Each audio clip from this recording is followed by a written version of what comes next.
refac siropul de tuse. Cel mai bun sirop împotriva tusei. Vi l-am mai postat odată.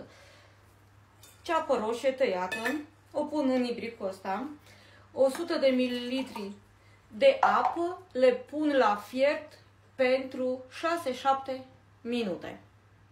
Până fierbe siropul, am luat o lămâie și eu fac puțin așa, pentru că va trebui să o stoarcem în acel sirop.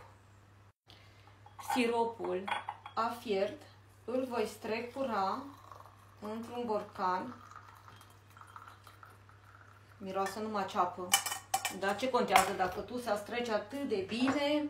Voi știți că am mai făcut. Ați văzut că eu am mai făcut acest sirop, iar acum vă spun de ce-l fac. Vecinii mei așa s-au vindecat de tuse. Le-a trecut tusea cu siropul meu și m-au rugat dacă pot să le mai fac. Așadar, sunt generoasă cu ei și o să fac. Puneți o lingură de miere, da? În sirop și se dizolvă foarte bine. Eu pun 2 lingurițe, că na, nu intră lingura aia mare în borcan și pun 2 lingurițe, da? Fac cu voi să vedeți cum se face. Am tăiat lămâia pe din 2 și o voi stoarce în siropel, da? O stoarceți foarte bine.